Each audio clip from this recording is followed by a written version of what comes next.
There's a lot of mixed opinion on the Miami Dolphins. This is a team with a lot of names. This is a team with a lot of coulda, shoulda, wouldas. This is a team with, on paper, they look the part. There's a lot of talent on both sides of the ball. Can they put it together? Tua Tagovailoa is out here learning jiu-jitsu. He's doing MMA moves to learn how to slide. The running game, we thought they might improve it with Dalvin Cook, but he shook the spot. So they're running it back with Mostert and Jeff Wilson. They can go to receivers, and you got speed in Tyreek Hill and speed and size in Jalen Waddle.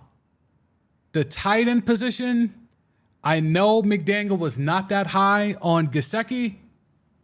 Smythe, though, I felt like that was a position they were going to try to really improve, whether via the draft or in the offseason. Smythe, to me, is not the answer. He certainly is a serviceable blocking tight end, but in terms of catching the rock, something that you would assume in this McDaniel offense, which is predicated off the 49er offense, they have a George Kittle. Not to say that you could find a George Kittle clone anywhere, but I would like to think you could do better than Smythe at the tight end position. But I think there's two positions where this Miami Dolphins team lives and dies. And I think it lives and dies with Tua Tagovailoa at the quarterback position. I think it got to go with Armstead on the line. And we saw that scare where I think it was last week where it looked like they had to help him walk off the field. It looked serious, but then he tweeted out the video of him walking, under his own power. The difference between Armstead starting and not starting is so stark, it's ridiculous.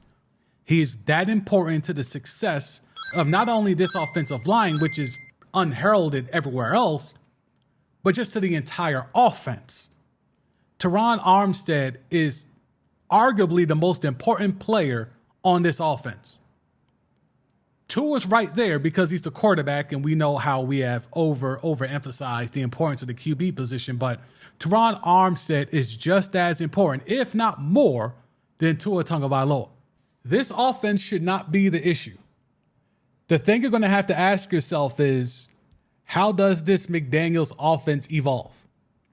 What is the next level for this McDaniels offense? They pretty much stayed pat in terms of skill position players and guys that can attack. Okay?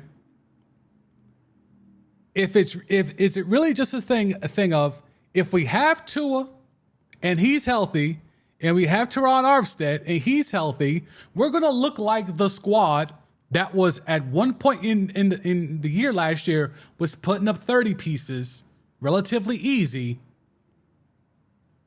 Can we expect that to be run back this year? That's going to be the key, I think, to the Dolphins season. Obviously health with Tua and obviously health with Armstead, but also can this McDaniel scheme be figured out? Speed all over the place. When you have Mostert, Wilson, Tyreek Hill, and Waddle, that's speed all over the place. But can you do 11 personnel here? You could definitely do 21. You could definitely do 22. But can you get away with 11 personnel here? And that's why I thought the fact that they couldn't figure out what to do with Gesicki was kind of a red flag to me. I understand in this system that McDaniels runs, he wants a tight end that can block first, receive second. But I mean, the way that Gesicki was such a weapon in years prior, you give a offensive genius in McDaniels that type of weapon, you can't figure out anything. You can't figure out anything to do with him. But anyway, McDaniels' system, year 2, can it be figured out? Will there be any adjustments? That's something we have to figure out here. When you're looking at what the Dolphins could be offensively, I think it's a scheme that they have a lot of pieces that just fit. But again, this O-line, it begins and ends with Armstead. This O-line,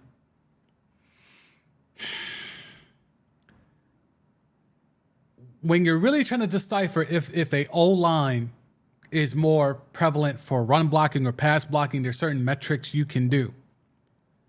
The funny thing about this is, and shout out to Mina Kime, she had this information, is they faced the least amount of 8-man boxes in the league. So no one is scared of them running the ball. No one is scared or was scared last year of the Dolphins running the ball. Can this Shanahan-style system, with the running backs that they have, and yes, these running backs are not, north and south runners. They're zone running guys. They're guys that need to get out on the edge and use the speed to just blow by people. Can they find a way to be more effective in the running game? RPO is one thing, but I'm talking about traditional running of the rock. RPO is whatever. It's fine. Everyone's doing RPO, so it's not even that special anymore. But in regards to, can they run effectively against the looks that beg you to run? They're playing the pass because they know what they have to deal with in Hill and Waddle. So if they're willing to give you chunk yardage with the run plays, is McDaniels going to continue to be stubborn and keep passing against passing defensive formations? Or is he going to try to punish them with runs? I think that's a real thing to figure out. Defensively for the Dolphins, there's some names here, boy. Christian Wilkins is a top-tier D tackle. Jalen Phillips, I think he's a guy that looks the part of being one of the next star edge rushers. Bradley Chubb, in-season trade. He's had a full off-season to kind of get shit right and to learn his role. Chubb is not, in theory, what he thought he was going to be, but I still think he's a definite guy that is good off the edge. Obviously, here, the Jalen Ramsey injury, they didn't update this depth chart in time, but Jalen Ramsey is, we know he's going to miss time. But Xavier Howard, can he get back to what he was? They're going to be implementing a little bit more zone this year. Xavier Howard is a better man coverage DB than a zone DB. Cam Smith is a guy that a lot of people are high on. How does he fit into this system? With Jalen Ramsey out for a minute, Xavier Howard and I think Cam Smith will be the ones to kind of watch there. Back four looks good on paper. Holland and Jones, even the backups, look good on paper. But I rocks with Omar Kelly a lot. Omar Kelly works out there in Miami. He's been covering the Dolphins for a very long time. And he's been kind of being the one that's kind of toned down my expectations of this Dolphins team. He's in and around the team a lot, and he's questioned the depth of this team. He's questioned if these name players that we keep talking about are actually still those dudes. So, because of Omar Kelly and because I respect his acumen, and when I worked at SiriusXM, I used to book him a lot for some of the shows we were doing because you always had real talk analysis. And, he does stuff with Brandon Marshall now. He's on the I Am Athlete thing behind the scenes or whatever. But when it comes to him and his day job of Dolphins football and just football analysis, I trust his opinion. He's not that sold on this defense like the rest of us are. He's not sold on the depth of this defense like the rest of us are. So I think that's something that's a little caveat to kind of just leave that there. Someone who's in and around the team, boots on the ground, down there in South Beach, he's not sold. I think that's something to be, and that was before Jalen Ramsey got hurt. Then after Jalen Ramsey got hurt, he's like, look, the depth is not there at certain positions. And more importantly, it was the linebacker, basically the back seven. I don't think he had any issues with the front four. It was more so the back seven. So I'm going to lean more towards into that because, again, Xavier Howard has struggled at least the last 2 years. So you're not sure if that's an actual decline or just slumps happen. Cam Smith is a guy that could be a real big swing and knock it out the park with a home run, or it could be a swing and a miss. I think more so of closer to a home run than a swing and a miss. But Cam Smith, there is something there, in my opinion. So the Miami Dolphins defense is a unit that should be good. Is a unit that, I mean, like there was this here. Best defense in the NFL, right? Dallas is up there. We'll touch on that on Thursday. But ranking the remaining NFL defenses, you see Buffalo up here. You see the Jets up here at number 3.